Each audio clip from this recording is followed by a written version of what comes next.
गजा में पिछले 2 साल से जारी इसराइल की हौलनाक मजालिम में 64,000 से ज्यादा फलस्तीनियों का कत्लेआम और 1,60,000 से ज्यादा फलस्तीनी जख्मी किए जा चुके हैं। 2 साल पहले इसराइल पर हमास के हमले के बाद गजा में शुरू किए गए इसराइली मजालिम की मगरबी ममालिक की जानिब से हिमायत की जा रही थी और इसे इसराइल का अपने दिफा का हक करार दिया जा रहा था। लेकिन अब फलस्तीनियों की वाज़ेह नस्लकुशी के बाद पूरी दुनिया समेत मगरबी ममालिक भी इसराइली मजालिम की न सिर्फ मुखालफत कर रहे हैं बल्कि बरतानिया, फ्रांस, बेल्जियम, कनाडा और ऑस्ट्रेलिया जैसे ममालिक फलस्तीनी रियासत को रवा तस्लीम करने के ऐलानात भी कर चुके हैं। मगर आलमी मजम्मतों की परवाह किए बगैर गजा में इसराइली बर्बरियत जारी है और आज मजीद 21 फलस्तीनी गजा में शहीद कर दिए गए हैं। लेकिन 3 दिन पहले फलस्तीनियों के खिलाफ इजरायली मजालिम को लेकर कुछ ऐसा हुआ है जिसने पूरी दुनिया को झंझोड़ के रख दिया है। 3 सितंबर को दुनिया के सबसे पुराने वेनिस फिल्म फेस्टिवल में इसराइली मजालिम की शिकार एक निहत्ती फलस्तीनी बच्ची हिंद रजब की जिंदगी के आखिरी लम्हों पर बनाई गई film the voice of Hind Rajab की नुमाइश की गई, जिसके बाद इस फिल्म को वेनिस फिल्म फेस्टिवल के दूसरे सबसे बड़े जूरी अवार्ड सिल्वर लायन से नवाजा गया।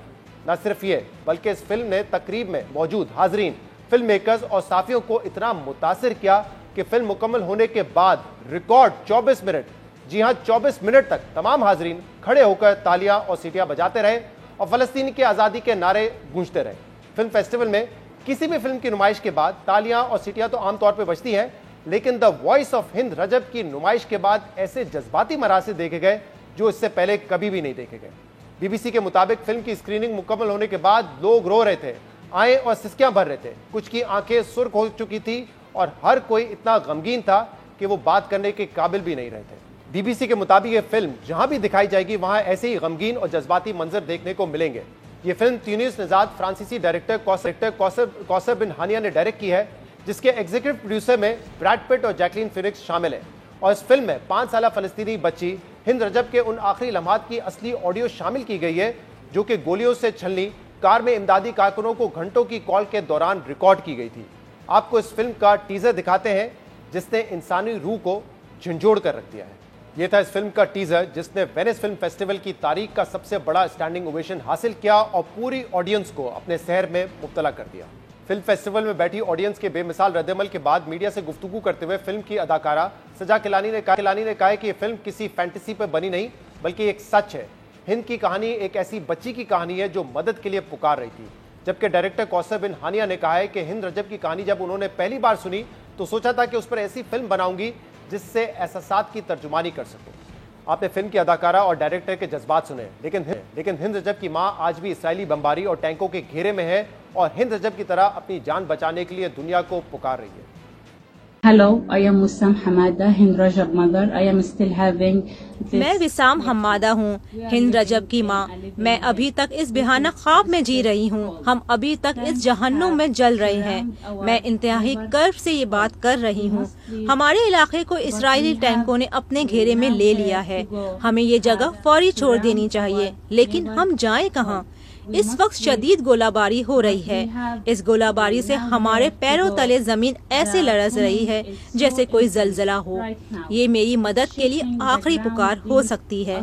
मैं हर असरो रसूख रखने वाले शख्स से, हर मशहूर शख्सियत से, हर ताल्लुकात वाले शख्स से मदद की अपील करती हूँ कि मुझे बचाया जाए। Film the voice of Hind Rajab एक मासूम और निहत्ती 5 साला फलस्तीनी बच्ची हिंद रजब की उन आखिरी लम्हात पर बनाई गई है जब पिछले साल 29 जनवरी को वो इसराइली मजालिम से जान बचाने के लिए अपनी खाला, चचा और कजन के साथ गजा से इनखला की कोशिश कर रही थी। लेकिन इसराइली फोर्सेस ने उस गाड़ी को रोककर गाड़ी पर 355 गोलियां बरसा दी और हिंद रजब के साथ मौजूद उसकी पूरी फैमिली को शहीद कर दिया। लेकिन गोलियों की इब्तदाई बौछार में हिंद रजब मौजाना तौर पर महफूज रही, जिसके बाद हिंद रजब कई घंटों तक अपनी वालदा और हिलाल अमर की इमदादी कारकुनों को कॉल करके मदद के लिए पुकारती रही और यही call recordings the voice of Hind Rajab film का हिस्सा बनाई गई हैं। हिंद रजब की मदद की पुकार के बाद हिलाल अमर के रेस्क्यू एहलकार उन्हें रेस्क्यू करने के लिए आ रहे थे कि इसराइली फौज ने हिलाल अमर की एम्बुलेंस को भी रेस्क्यू एहलकारों समेत धमाके से उड़ा दिया, जिसके बाद इसराइली फोर्सेज ने अपनी जिंदगी के लिए दूसरों को पुकारने वाली बच्ची हिंद रजब को भी अंधाधुंध फायरिंग करके शहीद कर दिया। इस कर्मनाक वाक़े के बाद इसराइल ने अपनी रवायती हटदर्मी का मुजाहरा किया और वाक़े की जिम्मेदारी कबूल करने से इनकार कर दिया। लेकिन शदीद रद्द अमल और इसराइली फौजी के मुलविस होने से के वाज़ेह सबूत सामने आने के बाद इसराइल ने इस वाक़े की तहकीकात का ऐलान किया था। लेकिन अलमिया यह है कि आज तक इस वाकये की तहकीकात जारी है और अभी तक इसका कोई नतीजा सामने नहीं आया। अब तक पूरी दुनिया समेत इसराइल के इत्तेहादी ममालिक के शदीद दबाव के बावजूद इसराइली मजालिम रुकते नजर नहीं आ रहे, लेकिन उम्मीद करते हैं कि इस फिल्म के नतीजे में इसराइल पर आलमी दबाव में मजीद इजाफा होगा, जो इसराइल को अपने मजालिम रोकने पर मजबूर कर देगा।